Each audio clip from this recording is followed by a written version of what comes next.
Hello everyone, welcome to William and the Magic Box. Today on our show, we are going to have Adam. Adam is from Los Angeles in the USA. So let's see what Adam has to say. Enjoy the interview. Hello. There we go. Can you hear me now?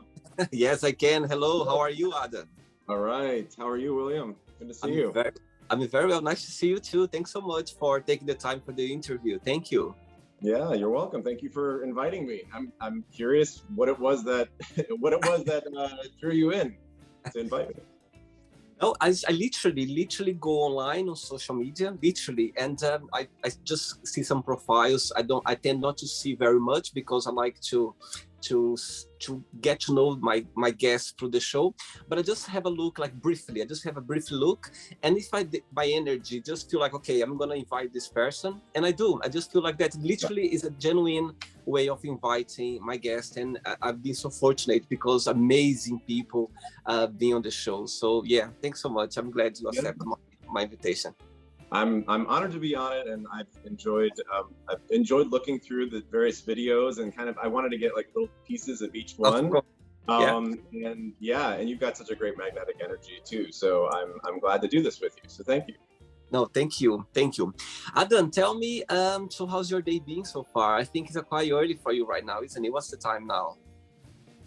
So I, as of a week ago, it's interesting to say this out loud in this kind of a format, but it's what it is. I've launched some adult content that I've started creating.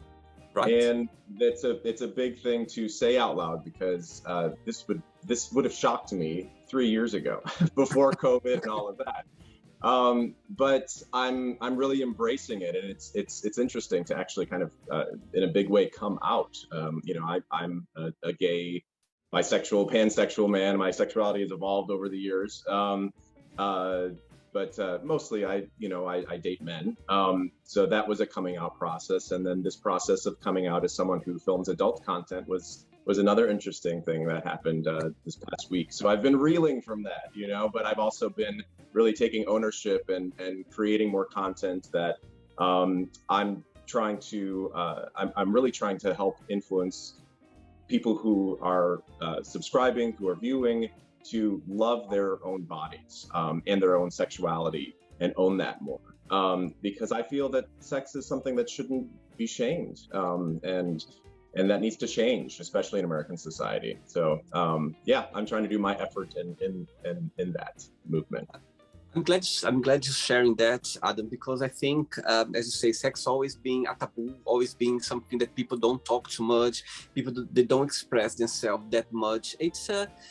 But I think nowadays, it's a lot of ways still to catch up. There's a long way to go still. But I think people like you, people express themselves the way they are. People expressing, way of seeing sex in, let's say, in approachable way. You don't need to be ashamed of, you know what I mean? It's a good way, I think, for social media. Of course, social media nowadays is so powerful, and I think people, they should take the challenge, the chance as well to express themselves and encourage people to express themselves even in a more open way, because I totally understand as well. In the gay community as well, I think we are very open, but at the same time as well, there are a lot of taboos or stereotypes that need to be broken, you know what I mean? And I think people like you, like with this, as I said, 3 years ago, you're not ready yet, but now you are. I can see your smile, your shine when you talk about. So I think you'll find your path, and I'm sure you're going to help and encourage a lot of people out there to be themselves, and also to don't be ashamed of expressing yourself in a sex way. I think that's something beautiful. It's something energetic. It's something that we need. Something that gives us a lot of a lot of good things for our health, and confidence. Why not? Why not? Through the game, I'm going to explore a little bit more about your career, about your life. Tell me where. It's brand new, so lots of things I probably won't be able to answer yet, but I'm learning as well. So it's exciting. Course. Tell me where you're from. So I'm originally from the Midwest, from a south suburb of Chicago. Okay. So yeah, those Midwestern roots, though, they're very strong. Very traditional kind of upbringing in that sense. But I'm such a non-traditional person, so that was always interesting. Being part of this household where very loving, really great in so many ways. But I like to refer to myself as the rainbow sheep of the family, because I just like doing things differently. So it made sense that I eventually, wanted to move out to Los Angeles, which is where I'm based now. So you're originally from Chicago, but you are living in Los Angeles. And exactly, yeah. All your family are back in Chicago? Chicago and the surrounding areas. They've kind of migrated to Wisconsin or Michigan or Indiana, all over. So, but they're all in that region, yeah. So it's always a big to-do when I travel home. I'm having to rent a car or borrow a car or hitch a ride from people, and I'm always going across state lines. It's a whole thing. And so far, what's the best part of living in Los Angeles? Oh my God, where do I start? It took a while for me to really love it, I gotta say, because there's more walls up, I feel like, in Los Angeles, because people are driving in cars, so you're not having that face-to-face interaction. Right. But once I found like my kind of space, I live on the east side of LA, Los Feliz, Silver Lake area. So it's got its own kind of community and culture. And once I found that, it was like, okay, I love going outside and people watching and hearing the conversations that are happening, especially in an artistic kind of community. I love going hiking. And in the wintertime, I mean, everyone always says the weather, but it's true. It's true. It's sunny outside right now. It rained a couple of days ago. It's clear skies. So the weather is just incredible. So lots of things to love. Yeah. Right. So you are an artist, like you have different careers in the artist fields then.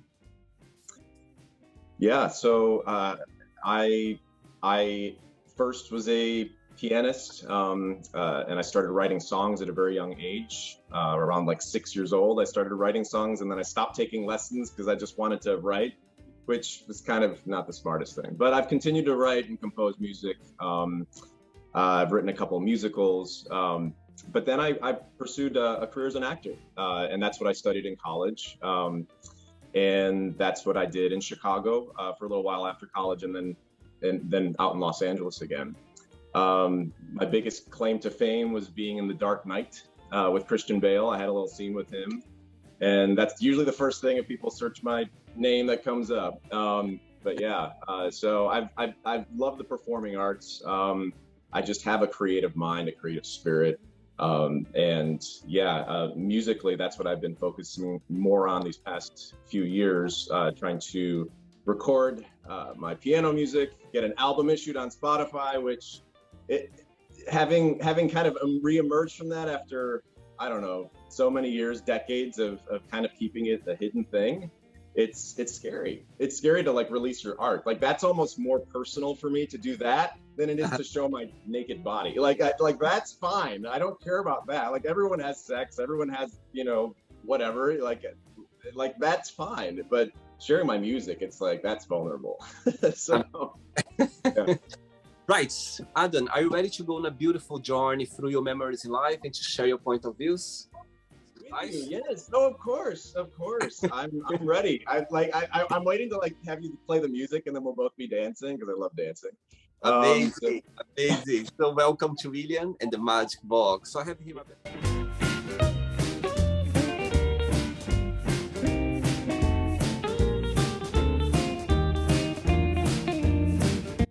Okay, full of random fun questions. I'm just gonna play a song now, just for us to dance a bit before the first question. All right, let's do it.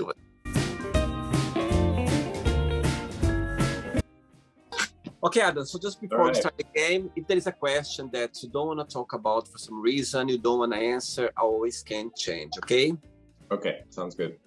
First question for you is, tough question. Oh, if boy. someone gave you an envelope, with your death date inside of it, would you open it or not, and why? I would. I totally would. I personally am not afraid of death. I really am not. I'm afraid of like the uncertainty of it, actually. Like, that would give me some certainty. Like, if I had this thing and it was like, you're gonna die tomorrow, I feel like, great, I know I'm gonna do XYZ, like, I'm gonna just, let's get it going. I'm not afraid of death. So that's what, yeah, I'd want to know my expiration date so I could just truly just not give a crap what anybody thinks. Because to some degree, like, there's always that feeling like, all right, I don't know how much longer I'm going to be here. I got some sort of a reputation uphold. Said the guy who just came out as an adult film content creator. But yeah, no, I would want to know. I'd want to know. I'd want to know, like, okay, because I believe that life is perpetual and we'll just start life over in some different way, shape, or form. So I'd want to know, like, how much left do I have of this life? Because let me start to get excited for the next journey then. Does that make sense? Totally. And you always had this mindset about death, your approach about death, or kind of through the years you've been seen a different way? I don't remember there being a time where I was afraid of dying or afraid of death.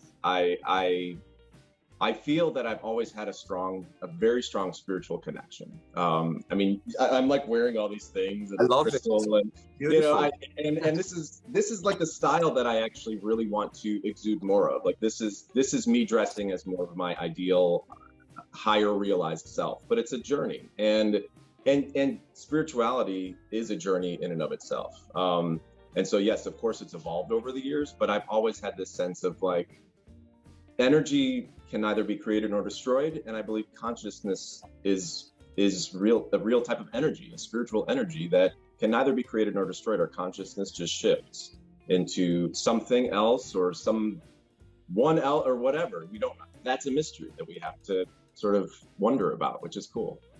Very good one. Next question for you. Let's do it. Adam from LA. Next question is, oh my God, do you know what I like the most about this podcast is I have all the questions is in front of me. Yeah, literally. I don't select questions for my guests because I believe the right questions always come from my right guests. Yes. Look this question for you. Do you consider yourself to be a spiritual person, and how? Oh, here we go. All right. Well, yeah. I do. And I really feel like that exists in all of us. I really do. And even people who say that they are atheists, that there's like a belief there somewhere that something doesn't exist. So I love those kinds of conversations. Like, I don't hate on atheists. I actually love talking to people who subscribe to atheism, and a lot of people in the gay community do, because it's like, oh, have you ever considered this? Yeah. And the reason I feel that I was meant to be so spiritually connected and passionate about it is I had a struggle with growing up and what the church says, which is gay people are an abomination and XYZ and whatever. But the church and religion is completely different than spirituality.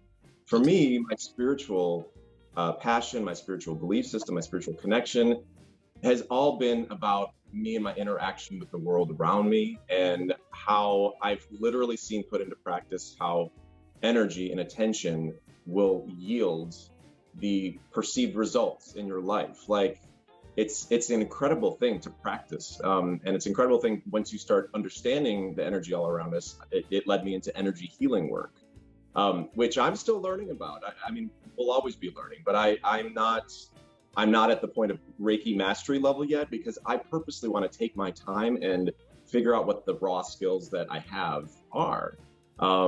And when you are able, the older you get, the more you're able to make those connections with, like, your youthful spirit self, and recognize, like, the journey you've had and how it's led and connected this thread. And I think it's such a beautiful thing, because that to me is alignment, and that to me is showing that there is something invisible out there. Or there's just no time. Like, time doesn't really exist. Like, in this medium it does, but it's unraveling.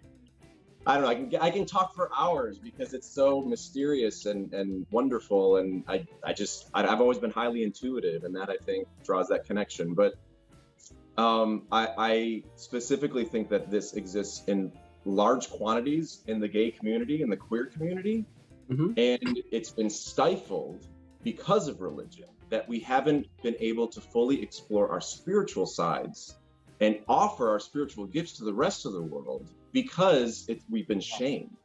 We've been shamed for our sexuality. So another sort of byproduct of a big goal really of mine is to help others heal from that shame in order to awaken what's a truly profound spiritual side, which can exist and actually is informed by our sexuality. Like, sex is a spiritual experience, and I think queer people understand that in a way that others don't, and we can do something with that power. So all of it's all linked. Yeah. Yes, absolutely. I think we should explore more, be more open about sex, you know what I mean, energy, and I think it's a beautiful thing for sure. Next question. Let's do it. Next question. Adam, before the next one, tell me what's the best part of being a musician? And of course, there's always a challenging part as well. What that would be? You want to know the challenge as well, huh? No, the best part, I take it for granted. I do, because I feel as a musician, but specifically a composer, I'm a channel. And again, it comes back to the spiritual thing. I feel that when I write a piece of music, a song, the best music I've written is the music where I just let go and I let it flow through me. Like, I let the words flow through, I let the melody flow through. I'm looking at my keyboard because it's right in front of me actually. But I just like let it flow. And there's no better feeling. Actually, you get that feeling when you're having sex many times, you know, when you're just in the flow and the groove and you're like, and you're just in that moment. And that's what I love about being a musician, is just when the music takes over and your mind, your body, it's like you're in this dream state. That Disney movie, what was it? Soul, that came out like a little over a year ago. Oh, it was so good. And they depicted it so well, how the jazz pianist, actually, he was like, when he would get in that flow, his spirit was like floating. And that's how it feels. Like, that's the best part of being a musician, when you're in that. Before you tell me about the challenging part, can you, as you already gave me a little bit, can you show me all this answer you just gave me now in a few words of singing, in a few words of playing the piano, something just to express yourself with this positive answer you just gave me right now? Would that be possible? Yeah, let's see. I will do my best to forget that you're there and try to be in the flow, because that's often when it is. All right.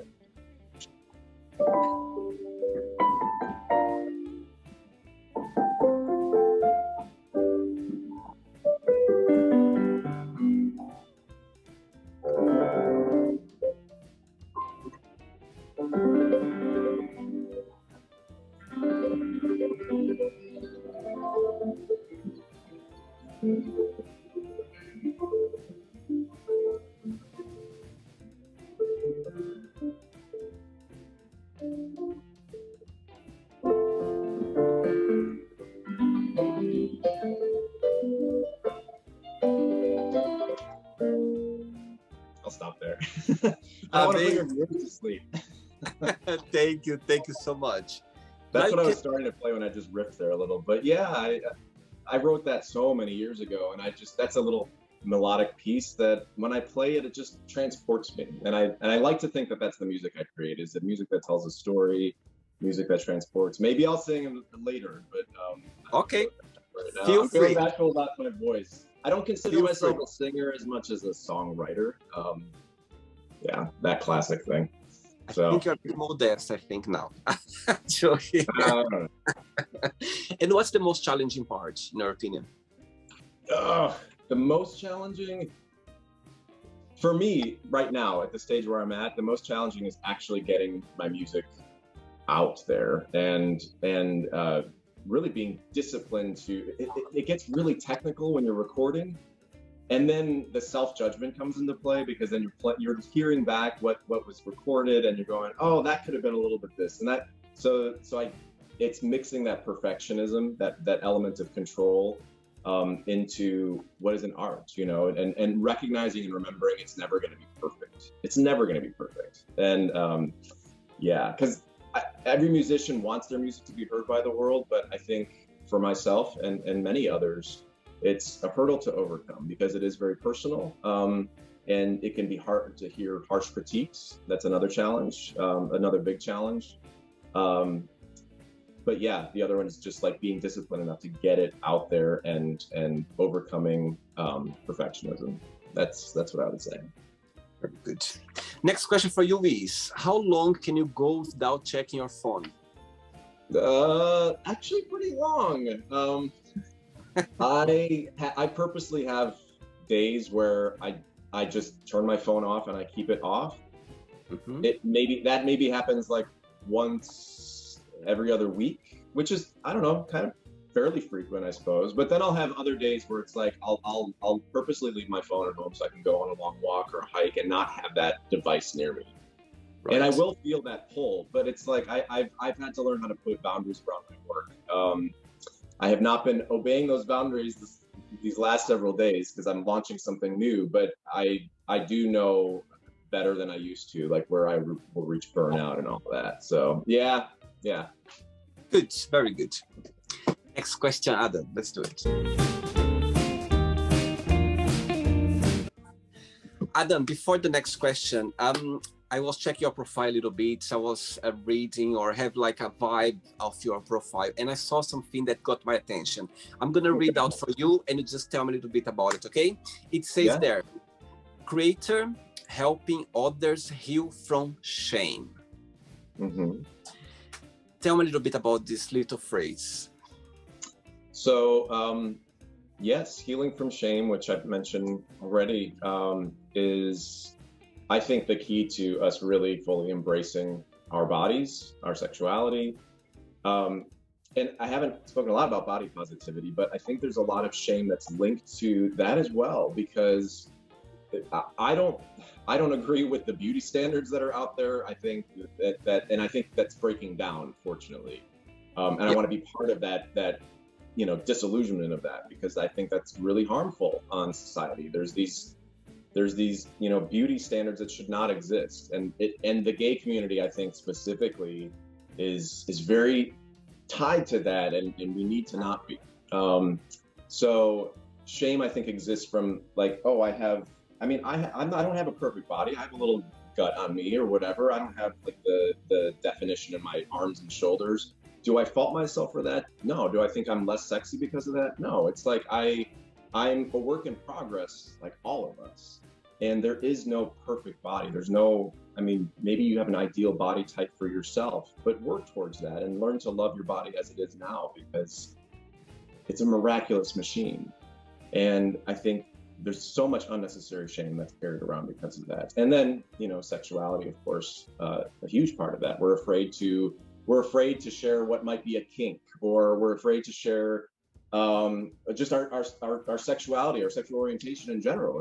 Coming out is such a huge thing, because that's crazy to admit to people who don't see the way you do that I'm attracted to, someone that you're not, and that's wild. It's a wild thing for people that takes a huge leap of self-confidence and faith, self-faith, to overcome that shame. And it's a journey. It's a lifelong journey for many people. I had a resurgence of that happen over the last several years around my body. And I recognized that, I was not taking care of my body because I was ashamed of myself and my sexuality, and felt stifled in being able to express that the way I wanted to. And there's nothing to be ashamed of there. Like, the more I looked at it, and I'm in therapy, I'm an advocate for therapy too. Like, it allows you to really reflect and see things about yourself in a way that you won't be able to talking to friends or family. And that allowed me to really reflect too and go, wow, I'm not hurting anyone by the things that I want and desire. So why is there shame around that? Oh, it's because of what others have said about this. It's because of what society says about this. But really, when you look at it, if you're not hurting anyone else and you're only helping in some way, shape, or form, and you're only, whether it's even just like providing a good time, like whatever, having sex with someone you might just see for one night, I don't see a problem with that. if you're enjoying one another's company, one another's bodies, you have an understanding, it can be a beautiful experience. You know, we don't know how much time we have left on this planet. That first question you asked, like, if you knew when you would die, it's like, yeah, it'd be nice to know for me, like, but we don't know. Like, it could be tomorrow. So why not? Like, what's wrong with one night of like incredible pleasure and sensuality? And that's the other part of it. I think that the shame makes people behave in ways they wouldn't otherwise. And that's not, and I'm not shaming other kinds of behavior, but I think it can create like things that are not healthy for one's own soul. And I think once we remove the shame and the stigma around our natural desires, then that starts to erode as well. And I think a key to that is really bringing sensuality into our self-exploration of our bodies, as well as when we're with others, to not just be like, oh, I'm here to get off and then leave. You know, it's like, no, let's experience it. Because then you're goal setting for this, you know, this sexual experience that could be very sensual, and you could really practice being present and in the moment and learning to enjoy yourself, learning to enjoy the other person. And I think that the more we incorporate that into our sexual experiences, the more like variety we'll be able to have, and the less shame we'll experience. You know, that's where I'm coming from all of that. So, you know, I'm very long-winded, but I go off on a topic that I'm passionate about.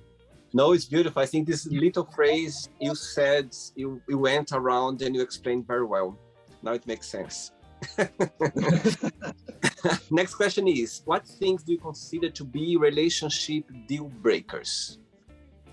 What do I see as relationship deal breakers? Yeah, what do you consider?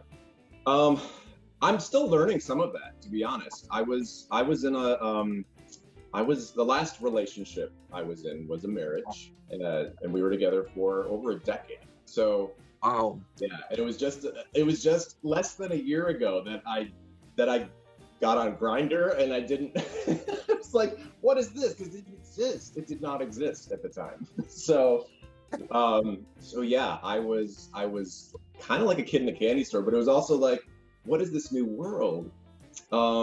So that is all to say that I'm still learning what it is that I'm needing in a life partner and what's a deal breaker. I have dated. My ex and I separated a year and a half ago. So I've been on dates.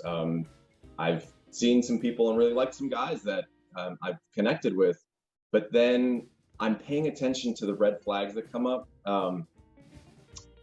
And one of those red flags is being controlling over my expression of my body and sexuality, because I think there are a lot of people who, you know, jealousy comes up, or whatever kinds of feelings come up, judgments. If people have, again, people who haven't dealt with their own shame tend to judge others.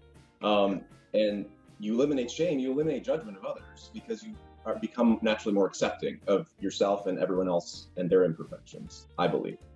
So yeah, when someone, and I guess this is the thing that comes up, because the last person I actually kind of was dating, this was what ended it. It was a complete deal breaker. I was like, that's it, you know, and I ended up having to block him and all this stuff because he just kept, I was like, no. And it was him trying to control the content that I posted and sort of tell me how to act with my own body, this own vessel of mine. I was like, no, that's not yours to control. So that's a big one for me at this time. Oh, sure. Oh my God, yes. Yeah. I think he was just trying for you not to be yourself. And how can you be around someone that you cannot be yourself? So what's the point in there? If he's not into that, then no harm, no foul. Like, then I'm not the person for you, you know. But you don't have to, again, shaming me essentially through judging. That was a big deal breaker. Really, I mean, really manipulation at all, which that was a form of manipulation in terms of how he was delivering that.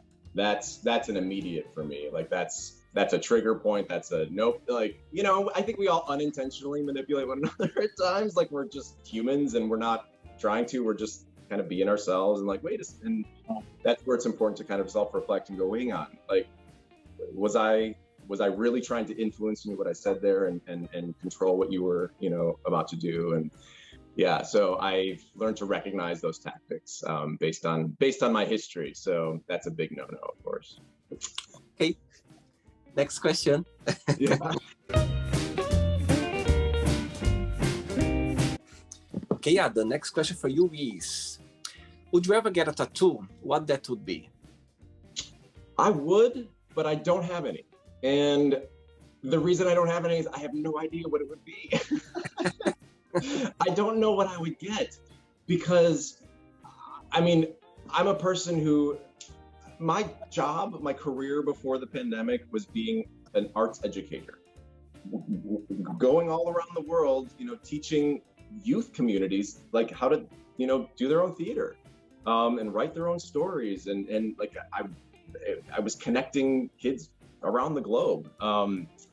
And then over the course of these years, as I'm like shifting, what it is I want to do, and the work with that ended, I've now transitioned into a completely different career. And so I illustrate that to say, I don't know what I'll be in 5 years from now. Like, I don't know what I'll think or what I'll feel. I think the one constant is like infinity, I might get like an infinity something, but I've never wanted that enough, Right.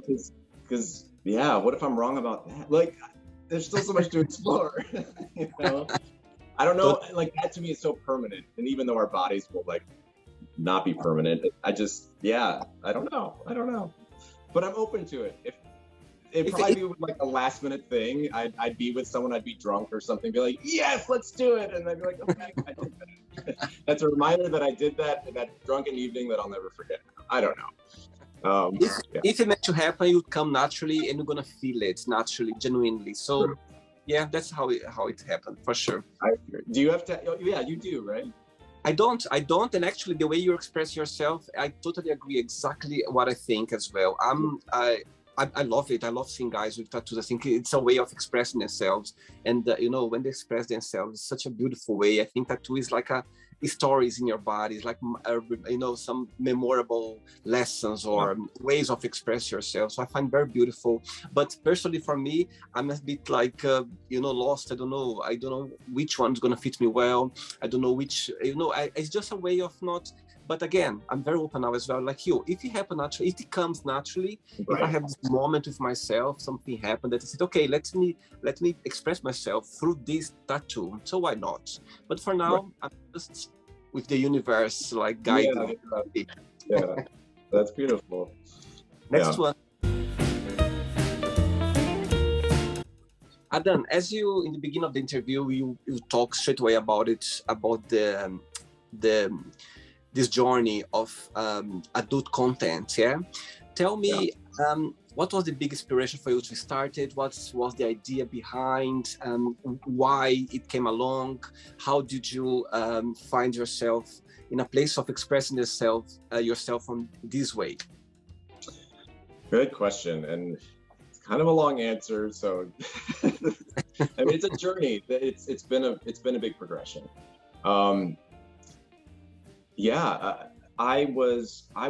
I was doing the whole, I don't want to say corporate job because it wasn't corporate. It was another entrepreneurial endeavor of mine that I had started with my ex. It was working in a theatrical capacity in arts education, and the work got so, I don't know, it grew so much that I was basically in like a job that was not fueling my soul. That combined with other things and being in a relationship I thought I wanted to be in for so long, and I'm not knocking my ex at all. We're still great friends. He's a wonderful human being, but I was not sure. I thought I knew what I wanted in my late 20s when we got together, but I didn't, or I've changed over the years, and I want different things. But that's all to say that it was a monogamous relationship in all respects, and I thought that that's what that was I desired, and I realized that it wasn't, and it was a struggle to accept that was the case, especially wanting to preserve and honor the relationship that we had. And it was many difficult conversations, and that's one of the big reasons that we ended up going our separate ways. But it also was freeing for me to release that shame. to recognize that there are many different kinds of ways of loving, other people. There are many different types of relationships, and it's not a shameful thing. Like, desire in and of itself is not a shameful thing. And there are ways that we can all be open to redefining what relationships look like, redefining what sexuality looks like, how to embrace our sexual desires in a way that's healthy for, whoever you're engaging with. That's been my journey. And so it's been a personal journey of sexual self-discovery, combined with me not feeling good in my body. And it was linked. Because I felt ashamed of the natural desires that were coming up for me sexually, that I then did not have an outlet for, because I was repressing that, because I was in a monogamous relationship and respected that. Like, that had an effect on me caring for my body. So one of the things that I want to continue to do as I fine-tune my content that I've started creating is to help people, as I shared, embrace their bodies where they are, but also to establish that connection with themselves, to better care for their bodies, however that looks. I think so many of us are, we're in this grind. I was mentioning before, my work became more of an office job and all administrative, and I didn't enjoy it anymore. And it wasn't right for me to be sitting in a computer all day long. I knew I needed to do something different. And that was one of the gifts that COVID did, was the work ended. And I was left to my own devices, and I created a lot of music, but then I also realized, hey, I've been going through this whole journey with my body and feeling comfortable in my skin again. And I still have, room to grow, but I feel great and confident. I want others to take that journey along with me and, achieve the best ideal type of body that they want to have, without going and setting these unrealistic goals, and without feeling like their body isn't valuable and beautiful and sexy right now. So that, for me, was the key to shifting my mindset to take the journey that I have and feel comfortable and sexy in my skin again. So I know there was a lot there from many different angles, but that's kind of how it all culminated in me embarking on the work that I'm doing. I started with more, the body positive photos and all of that. And I felt like, well, that's not addressing sexuality in the way that, the only way I can do that is by being naked. The only way I can do that is by creating adult content. If I'm the content that I do, and that I'm going to continue to build and grow and fine tune. And I really want to listen to, my early subscribers on my, I'm primarily on OnlyFans. I have it just for fans right now as well. And I'm posting content to both until I kind of see what happens with that. But I want to see what's resonating and see how I can help people to achieve this goal. And a lot of that I'm doing right now is sort of taking people through a process of self-pleasure, and really exploring our own, I'm exploring my body as the viewer is exploring theirs, and in a way where we can, hopefully the viewer is starting to recognize those things in themselves that they find sexy and beautiful, so they can wear that with pride and be bold and post sexy photos if they want, or just be confident and sexy in their skin and feel like they can approach someone that they like and say, hey, that's what I want, is for people to not be ashamed of how they look, however they look, and to feel that confidence that comes with feeling sexy. Wow. Good. I think people appreciate that. And if you talking about that, you're gonna, people, I think they gonna connect with you and see that they can do whatever they want. They can express themselves the way they want. And there's no judgmental, way of things. Just be yourself and express yourself in a sexual way that you can be yourself, and encourage other ones as well. Just open up about themselves. That's what it's about. Yeah. Next question is, if you won the lottery, what would be your first big splurge? Oh my God. My nonprofit brain, because that's what I've been doing for so much of my life now, immediately went to donate to a worthy cause. It's like, stop. I mean, not that's a great thing, and I obviously would donate, but I I forget to like prioritize myself so much because I'm someone who enjoys and it fuels me to help others. So I can get very much lost in that, like helping others. And then wait a second, Adam, you haven't taken a vacation, or you haven't like, you haven't had a meal yet. Like, can you just pause yourself for a second and go eat or whatever it is? So that being said, what I would do for myself if I won the lottery is I would go to like one of those atolls somewhere, like in a Caribbean, maybe not Caribbean, I don't know, because depending on the weather, somewhere where I could just be for however amount of time that I can. Caribbean's great. I just don't want hurricanes. I don't know. Maybe Brussels. Maybe I just want to travel and be somewhere at rest for a while. I think that's what I would do. I would go to like I want to go to a very deserted island somewhere. And yeah, I think you could do that as like rent an island. I think you can. I think that exists. Yeah, I would rent an island. Wow. And take all your number and make your content there in this beautiful paradise. Well, then I want to bring at least one person with me. Can I be in the list? Sure, why not? That's great. I have to collaborate if you want it. No. For sure, it's going to have a lot of people like, please take me. Well, you are very cute, William, but I don't want to make you uncomfortable and blush or anything. So you definitely on the list, though. 3 questions left. Okay, let's do it.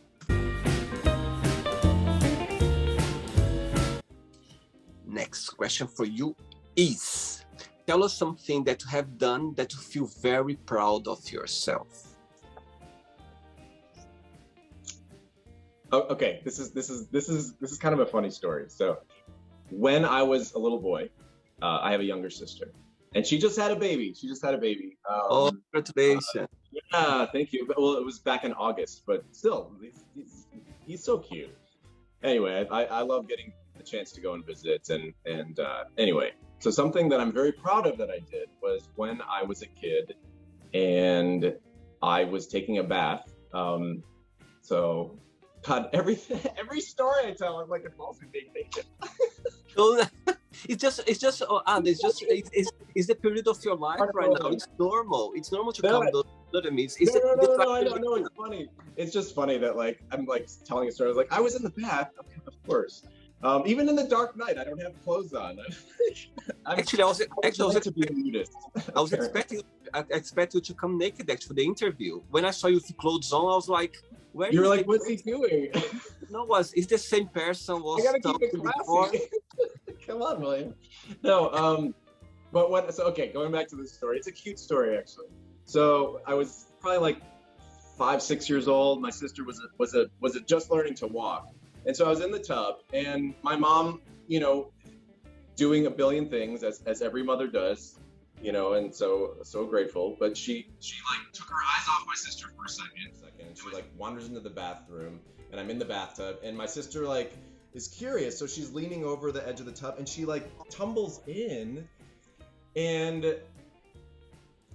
or maybe I'm getting the story wrong. I don't remember this, but it's a story that I'm very proud of. I don't know. My sister somehow tumbles into the bathtub, and I like grab her, and save her because my mom had her eyes off of her. She could have drowned, and wow. That's something I'm extremely proud of, because now that I have a nephew and I see like how adorable he is, I make it sound like my sister's horrible. She's not. My sister's awesome, but I'm so glad like I saved her life, kind of thing, and as a result of her being alive, I have this beautiful, little nephew, who's just this angel who I'm not allowed to post photos of because.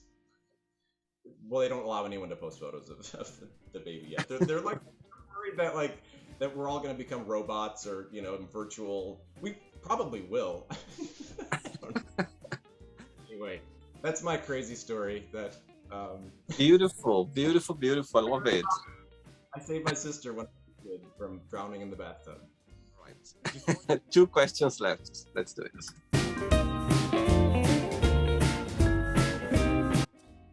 Next question is, what is your favorite guilty pleasure TV show? I don't know. The one show that I watch that I kind of have a little bit of a guilty pleasure about is RuPaul's Drag Race. And I'm not really that like guilty pleasure about it, but it's just so wild and fantastical, and like there's parts of it that I'm like, this is terrible television, and then there are parts of it that I'm like, they are so talented. You know, how can anyone ever like call this a guilty pleasure? I love RuPaul's Drag Race. I love RuPaul. I think what RuPaul's done is incredible. I also feel like I don't know, like the show like is so cheesy. It's totally a guilty pleasure show. Okay, it is. That's my guilty pleasure. You went around, and you got. I know, and then I came back to it. Typical me. Ready for the last question? Yes. Let's do it. Last one. You would be so fun on the dance floor. There you are. Adam, before the last question, people watching the interview, would you like to, let's say, give a step away out of their comfort zone, like regarding, their way of expressing themselves, like you're doing now, like you are expressing yourself with adult content, with, the way you express your body, the way you connect with people. I'm sure people out there might be watching the interview and also they want to do the same thing, but for one reason or another, they don't have this, you know what I mean? They cannot give the first step. What would be your best piece of advice for those people? My piece of advice would be to find something. Take a look in the mirror. As difficult as that is for many people to do, or if that's too hard to do, then don't look at the mirror, but just do a self-reflection and really find something about yourself, your body, that you find attractive, or that, I don't know, just something you like about yourself, and start there. And if it's something that you feel like you need more encouragement and support about, find a community online, for that's advocating body positivity. Find that where people will pump you up, because then you'll see that attractive quality of yourself, you'll continue to expand upon that and grow. And don't be afraid to, I say this, do this sparingly, but like, I think filters and those types of things can have a positive effect in that it can help us see ourselves in a different light, but don't rely solely on that. So it's a cautionary kind of suggestion, because I think we need to kind of shift our perception of ourselves in order to begin seeing ourselves as sexy again, but we don't want to rely completely on a piece of technology that's going to do that, where then it's like, no, this is not who I really am. So play around with it, but also like make sure it's balanced. Like, learn to accept.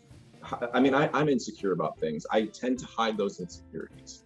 I'm insecure because I've always had a big forehead, so I'm naturally drawn to like these headbands for the purpose of tying my hair back, but also like, it hides my big forehead. Like I'm insecure about that, but I also so I don't highlight that in what I post because I'm still working through that. But I will talk about it. I will post things without a headband, when I feel like, yes, I'm looking sexy with the long hair, like, draped around like this. I don't care if I'm wearing. It's so silly, like the things that we're insecure about, but recognize what those are and actively like be aware of them and start to give them love, pour love into your insecurities and highlight those things that make you feel good and sexy. And you'll see that it's going to just start to elevate you. And don't rely on filters. Use them, sparingly to help you boost your self-esteem, but don't rely on them. I think nowadays with this with those we just said now the filters, with the filters now, I think people like on social media, they use is so much visible there that nowadays I believe that when people post things very more natural, it gets the attention of people because they can see some of natural things there. Do you know what I mean? Because it's too much. The filter it's okay, it makes beautiful, I think looks beautiful, looks perfect, it's okay, it's fine, but I think people, they tend to look in the more natural way of people posting natural things as well without the filter. Totally makes sense. And I'm finding that as well. And that's why I think a filter is good for a temporary, like as an artist, I like playing with the colors and seeing how things pop, or the shadows, or that type of thing. And if I take a sexy photo of myself because I want to feel sexy, or I'm celebrating that, I will play around with the filters, because it's almost like it's letting me know, and it's reminding me, everything that we see like on magazines and all of this, that's so heavily like filtered and photoshopped and whatever. Yeah. But it also is letting me know, like, anyone can do that and manipulate that. And if that helps to kind of like go, hey, like, you got what it takes, keep going. But also don't just like, I don't know if that makes sense, but it's a way of kind of helping. It can help in small doses, I think, but more for the personal end. I'm grateful to see that as well, that it's the more natural photographs and things that people are being more drawn to. And I think that's beautiful, because that's the direction we need to head. Right. I'd like you to answer the last question without your top now. Really? I'm joking. I'm teasing you. Whatever. You know. At this point, I just put you in the spot now. Last question for you is: what was the biggest punishment have you ever received? Biggest punishment? Biggest punishment that I've received. I have to tell my brain not to go in the kinky direction. No. Well, this is gonna be sad. I don't want to like bring the viewers down, but it's not really a punishment. I don't know. I'm just gonna say it because this is the first thing that came to mind. Perfect. In this coming out as an adult content creator, or as I said it, like in a nice cutesy way, porn with a purpose. But I mean, it kind of, but you know, that word has such a negative connotation. I don't like using that word. But when I did share this, and I shared it in a, you know, with all my Facebook friends, which includes family and friends and all that. This was the punishment that I got.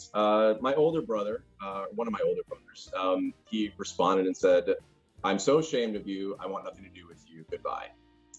Wow. And he basically cut me out of his life, right?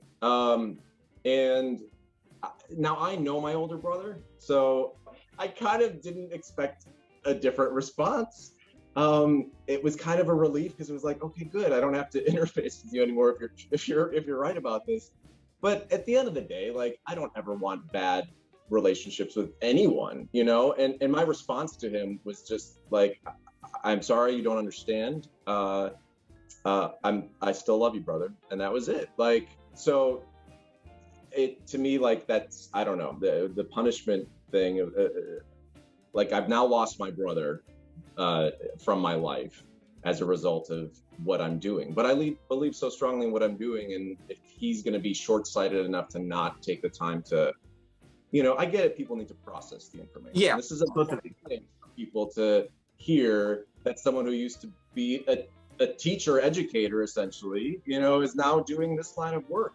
But this is also educational in a different way, you know, and it's needed. So, yeah, those are sort of the punishments, I guess, that I'm looking at also moving forward. Is a lot of people are not going to understand this work, and that's okay.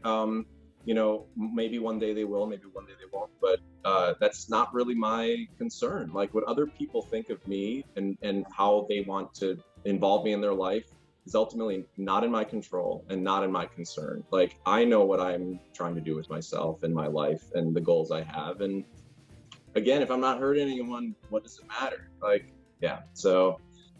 Thanks for sharing that personal event. And I think that he needs his time. He needs to be educated. You know, it comes with time. Sometimes people, they need, and if it doesn't happen as well, it's part of the journey. And I think, I just hope that in the future, you're going to drop me a message. William, he's already educated and he's very proud. We'll see. I mean, he may. You never know. I'm sure that he's gonna watch this interview and he's gonna think twice about the situation. Maybe. Let's hope. Right. Let's hope. I have here my fingers crossed for the situation to go well, for sure. Adam, it's not the end yet. So let's play now the word association game. Okay, I'm going to give away some words. Just tell me one word that comes to your mind. Quick thinking. Okay.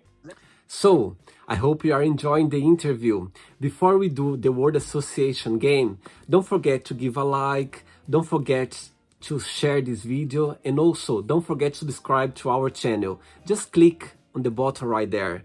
Thank you so much and enjoy the word association game. Okay. Let's start with sex.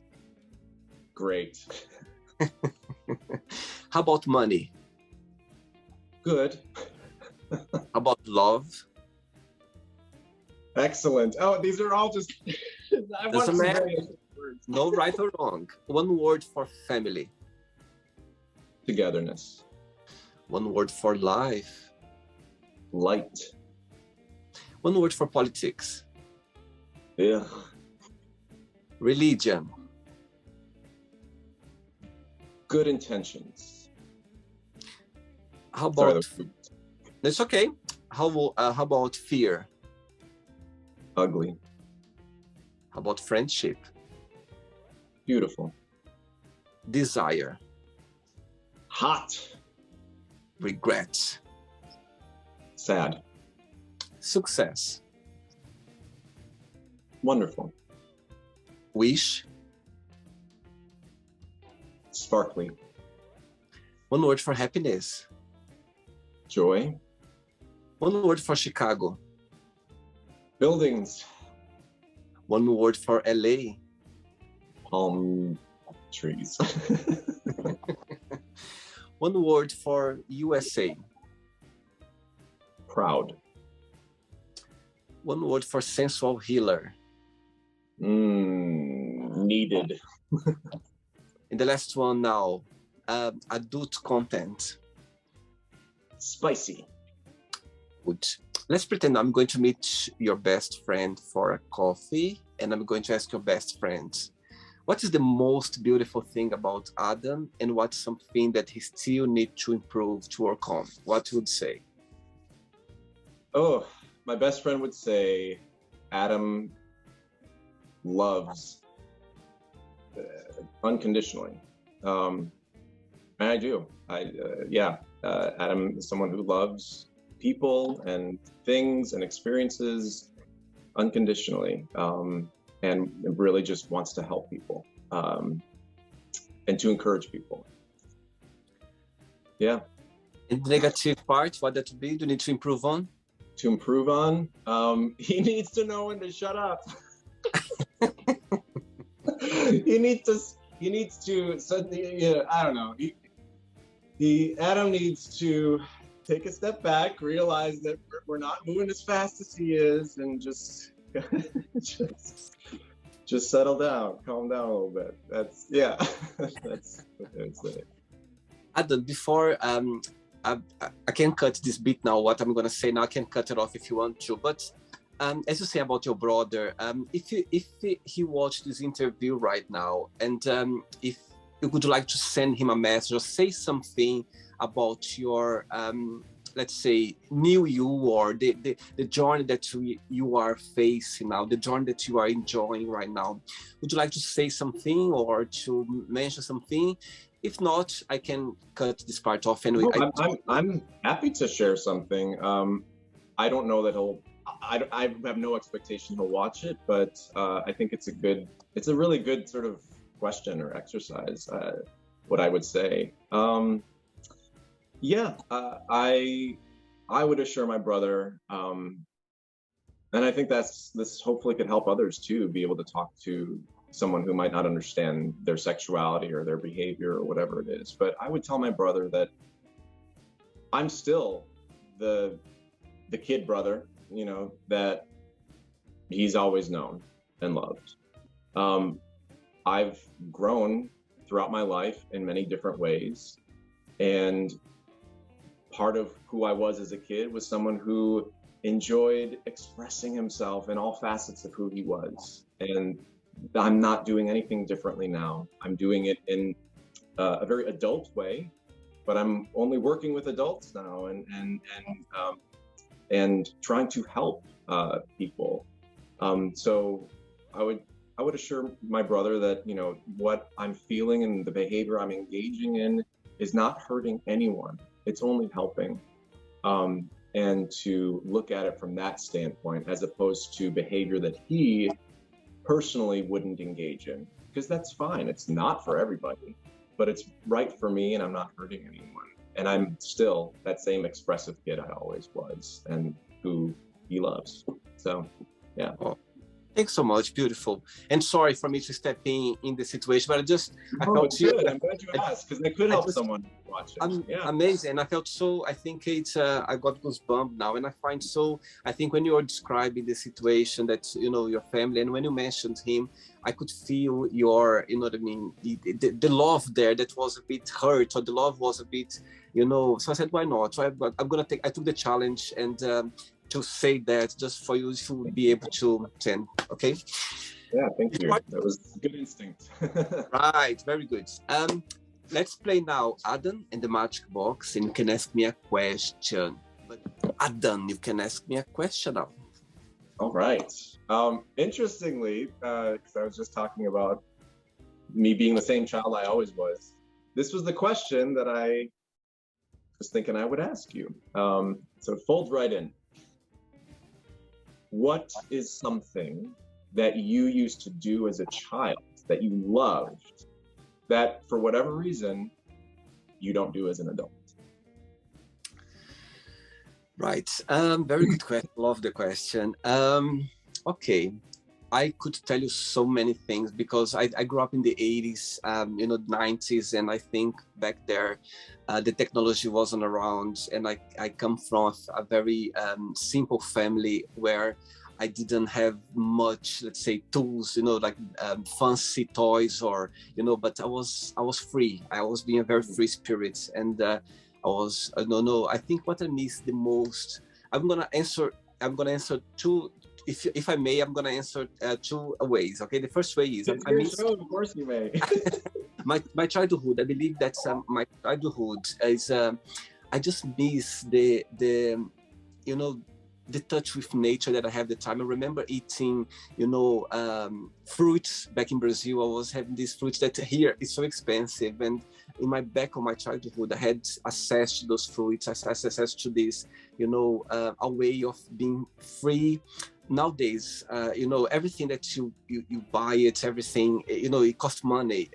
What I miss of my childhood is this freedom of, you know, doing things that nowadays, for thousands of reasons, I cannot do anymore, because I, you know, live in London, such a different place where I grew up, and I lived this freedom of being myself, or if I could just play, you know, I could walk without thinking about, afraid of, you know, anything. Nowadays, of course, be an adult, I think you live in a different, whatever, even if I was living there, be an adult to change something. But what I miss, it's just about have this freedom that I had before. Walk with bare feet, you know. I think that's what I miss. That's nowadays, even though the lifestyle that we have in a big city, it's very difficult for you to have those, you know. So yes, just as a child, if I could go back and have those moments of being free, walking with bare feet, eating those tropical fruits where nowadays I need to buy it, you know. And I think that's what I miss the most. Other thing as well that I don't do anymore is playing volleyball.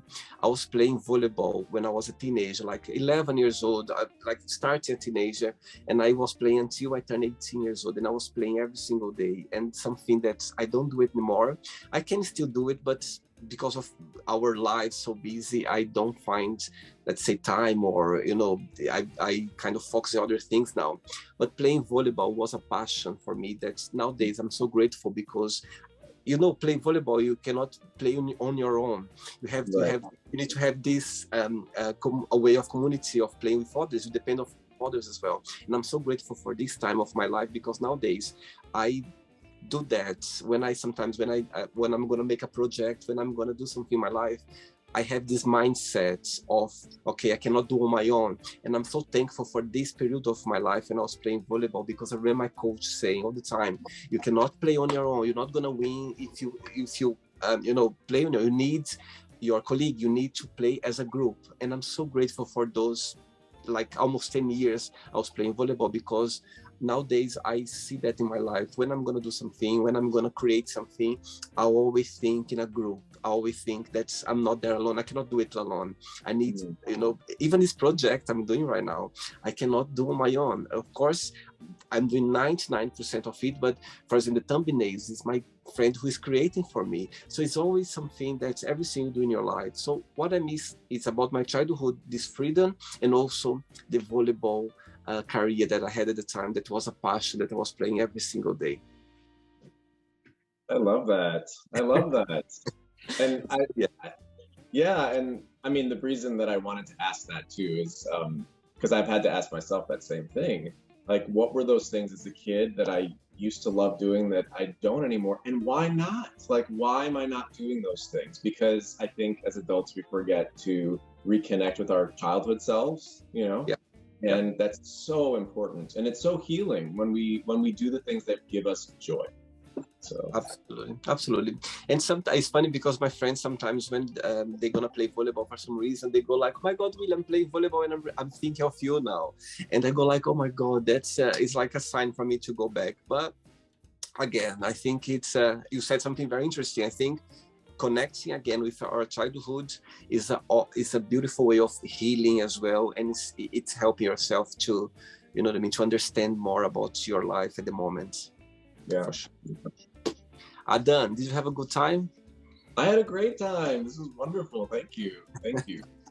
First, thanks so much for being so open. Thank you so much for expressing yourself the way you are expressing right now. I think I can see your eyes shining when you talk about your new, way of expressing yourself. I'm sure it's not easy because you are exposing yourself, and of course out there are some of the judgmental words can be very strong, and you don't care. You're just literally living the way your spirit says that, okay, you should do this, you should live this way right now. You're not fighting against it. You're not you're not the voice loud out there.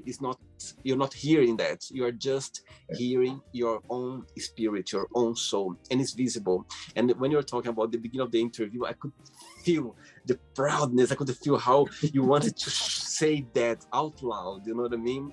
And it's amazing. Thanks so much for being open and to share that as well, because again, to do what you're doing right now is not for everyone, because some people, sadly, they want to do as well that, but for some reason, because of society, because of family, because of this, of that, it blocked them. And it's quite sad as well. And you are literally, you know what I mean, stepping out away of all of that, and you are just living the way you think is the right way of expressing yourself right now. And I think that's what life is about. It's about you living what you think is good for you. What is your intuition. You are living an intuition that's guiding you. And why not? You know what I mean? It was actually something I resisted for these last several years, as this has been something that's been brewing. I resisted it because it was so different from what I used to do and what I'd been taught is supposed to be. And I'm someone who constantly challenges myself, and I question, well, why does this seem like this to me? And once I kind of dismantle what the shame, really, once I dismantled the shame around it, like I just was able to break through. And yes, it's not for everyone, because they can't, or because it's just not for them. Not everyone needs to be so expressive, but I have always been that way. And I know that the reason for that personality trait of mine is because I believe I was meant to be on this planet to inspire other people, to love themselves more, to love one another more. Like, ultimately, with everything I do, that's my goal. I want to inspire people to love themselves and everyone around them more. And that was actually the quote. I know you mentioned like prepare a quote or something, but and I'm not religious, but like it's the golden rule essentially. It's like treat others as you want to be treated. And I take that a step further as a spiritual person, to the way you treat others is actually how you're treating yourself, because ultimately, like from a spiritual standpoint, we're all different leaves on the same tree. We're all one. We don't recognize that on this physical existence where time is a thing, but we really are all one. So if we treat another person with kindness, like we're actually treating the entire entity, the whole. with kindness. So that's sort of my motto and lesson in life, and the quote that treat others as you want to be treated. How you treat others really is how you're treating yourself. If you take it a step further, but that's what I want to do, is help others love themselves and the world more. Amazing. Thanks so much. Thanks for the interview. It was a pleasure connecting with you, and we keep in touch. Okay. Yes, thank you. All right. Mwah. Bye. Best wishes. Okay. Bye-bye. Ciao, ciao. Thank you. So, did you like the show? Don't forget to give a like, share it, and also don't forget to subscribe to the channel. And if you'd like to be part of the show as well, first, subscribe to our channel, and after that, just go to our website, www.williamandthemagicbox.com, and send us a request saying why you'd like to be part of the show. And I see you there. Bye bye, see you next time.